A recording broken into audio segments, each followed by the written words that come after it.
وکیل پورشیا کب آئے گی؟ کالم نگار Syed Sardar Ahmed Pirzada, the first blind journalist of Pakistan, APNS best Urdu column award holder, روزنامہ نئی بات، مورخہ 26 فروری 2020۔ ولیم شیکسپیئر انگریزی ادب میں دیوتا کی حیثیت رکھتے ہیں، اس بات پر شاید کوئی اعتراض نہیں کرے گا، لیکن اگر یہ کہا جائے کہ شیکسپیئر نے اپنی ایک تحریر کے ذریعے آج دنیا میں رائج بینکاری نظام اور مذہبی تعصب کا پتہ سینکڑوں برس پہلے دے دیا تھا، تو بہت سے لوگ حیران ہوں گے کہ انگریزی دنیائے ادب کے ہیرو شیکسپیئر کا بینکاری اور مذہب سے کیا تعلق۔ آئیے شیکسپیئر کو ایک نئے انداز سے پڑھتے ہیں۔ ڈرامہ مرچنٹ آف وینس 4 بڑے کرداروں کے گرد گھومتا ہے۔ پہلا اینٹونیو، جو بحری تاجر ہونے کے باعث کئی کشتیوں کا مالک ہے، دوسرا بسینیو، اینٹونیو کا دوست، اور تیسری ایک لڑکی جس کا نام پورشیا ہے، یہ بسینیو کی محبوبہ ہوتی ہے۔ چوتھا اہم ترین کردار یہودی ساہوکار شائلاک ہے، جو لوگوں کو سود پر قرضہ دینے کے ظالمانہ نظام سے وابستہ ہے۔ کہانی کچھ اس طرح ہے کہ بسینیو کو اپنی شادی کے لیے کچھ پیسوں کی ضرورت پڑتی ہے۔ وہ اپنے تاجر دوست اینٹونیو سے رقم ادھار مانگتا ہے۔ اینٹونیو اسے بتاتا ہے کہ اس وقت اس کی تمام کشتیاں بحری سفر پر ہیں، لہٰذا اس کے پاس ابھی اتنی رقم نہیں، لیکن دوست کی شدید ضرورت کو دیکھتے ہوئے اسے تسلی دیتا ہے کہ وہ شائلاک سے اپنے نام پر پیسے ادھار لے کر اسے دے دے گا، اور جب اس کی کشتیاں واپس لوٹ آئیں گی تو یہودی کو ساری رقم واپس دے ڈالے گا۔ لیکن ایسا ہوتا ہے کہ اینٹونیو کی کشتیاں ڈوب جاتی ہیں اور اس کا کاروبار تباہ ہو جاتا ہے۔ اسی دوران شائلاک کو روپے واپس کرنے کی آخری تاریخ بھی آ جاتی ہے، لیکن اینٹونیو کاروبار میں نقصان کے باعث ایسا نہیں کر پاتا، اور شائلاک اسے عدالت میں لے جاتا ہے اور معاہدے کے مطابق اینٹونیو کے جسم کے کسی حصے سے 1 پاؤنڈ گوشت کا ٹکڑا کاٹنے کی اجازت طلب کرتا ہے، جبکہ وہ گوشت کے اس ٹکڑے کے لیے اینٹونیو کے دل کو منتخب کرتا ہے۔ عدالت میں سناٹا چھا جاتا ہے اور رحم کی اپیل سے بھری سسکیاں ابھرتی ہیں، لیکن خود غرض شائلاک معاہدے کی تکمیل چاہتا ہے۔ عدالت انصاف کے تقاضے پورے کرنے پر مجبور ہے۔ اسی وقت ایک اجنبی وکیل نمودار ہوتا ہے جو جج کو اس مقدمے کی پیروی کرنے کی درخواست دیتا ہے۔ وکیل کی خود اعتمادی اور خوبصورت جواں سالی حاضرین کو متاثر کرتی ہے۔ ظلم کے خلاف ایک امید نظر آتی ہے، لیکن وکیل معاہدے کے مطابق شائلاک کو اینٹونیو کا دل نکالنے کی اجازت دے دیتا ہے۔ شائلاک وکیل کی بہت تعریف کرتا ہے۔ حاضرین دردناک منظر کے تصور سے کانپنے لگتے ہیں اور وکیل کو تابوت میں آخری کیل سمجھتے ہیں۔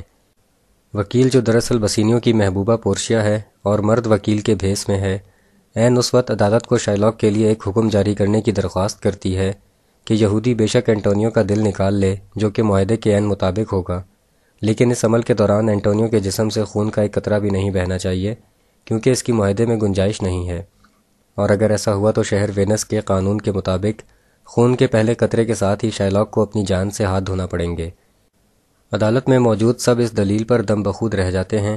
شائلاک پر بجلی گرتی ہے اور وہ چیختا اور سٹ پٹاتا ہے، لیکن وکیل اپنی دلیل پھر دہراتی ہے کہ اگر اینٹونیو کا دل نکالتے ہوئے خون کا ایک قطرہ بھی نکلا تو قانون کے مطابق شائلاک کو سزائے موت ہو جائے گی۔ معاملہ بالکل صاف تھا۔ شائلاک اپنا مقدمہ واپس لینا چاہتا ہے، لیکن وکیل پورشیا اس کی توجہ اینٹونیو پر لگائے گئے دوسرے الزام کی طرف دلاتی ہے، جس کے مطابق اینٹونیو نے شائلاک کی بیٹی کو اغوا کیا ہوتا ہے، لیکن حقیقت کھلتی ہے کہ شائلاک کی بیٹی اپنی مرضی سے یہودیت چھوڑ کر عیسائی بن جاتی ہے اور اپنے ایک دوست کے ساتھ بھاگنے سے پہلے باپ کی رقم بھی اٹھا لیتی ہے۔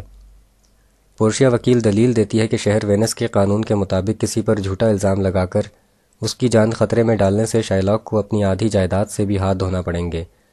قانون بالکل واضح تھا، لہٰذا یہودی مقدمہ ہار جاتا ہے۔ ولیم شیکسپیئر کے اس ڈرامے سے ہم چند نتائج اخذ کر سکتے ہیں۔ وہ یہ کہ لوگوں کی مالی مشکلات اور مجبوریوں سے یہودی شائلاک فائدہ اٹھاتا ہے اور سودی نظام کو مضبوط بناتا ہے، دوسرے لوگوں کو حقیر سمجھتا ہے، مذہبی تعصب پھیلاتا ہے، یہاں تک کہ دوسرے مذاہب کو کمتر سمجھتا ہے، معصوم لوگوں پر جھوٹے الزامات لگاتا ہے۔ اسی لیے شائلاک ظالم، بے رحم اور سودی نظام کا سرپرست ہونے کے باعث سوسائٹی کا ولن ہے۔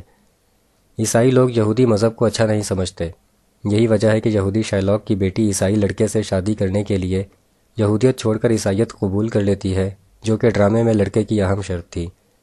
مختصر یہ کہ ڈرامے میں موجود اس معاشرے کے فسادات کی پوری کتاب کو غور سے پڑھیں تو معلوم ہوگا کہ اس کے پیچھے شائلاک ہی چھپا ہوا ہے۔ صدیوں پرانے اس منظر کو آج کی دنیا پر لاگو کیجئے۔ کرۂ ارض پر کاروبار اور بینکاری کا جو عملی ڈھانچہ موجود ہے وہ مکمل طور پر سود کے کندھوں پر کھڑا ہے۔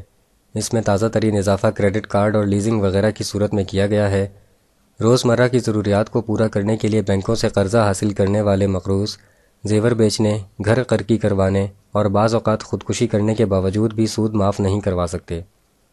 آج کے مکروہ سودی نظام کی پوری کتاب کو غور سے پڑھیں تو معلوم ہوگا کہ اس کے پیچھے بھی وہی شائلاک چھپا ہے۔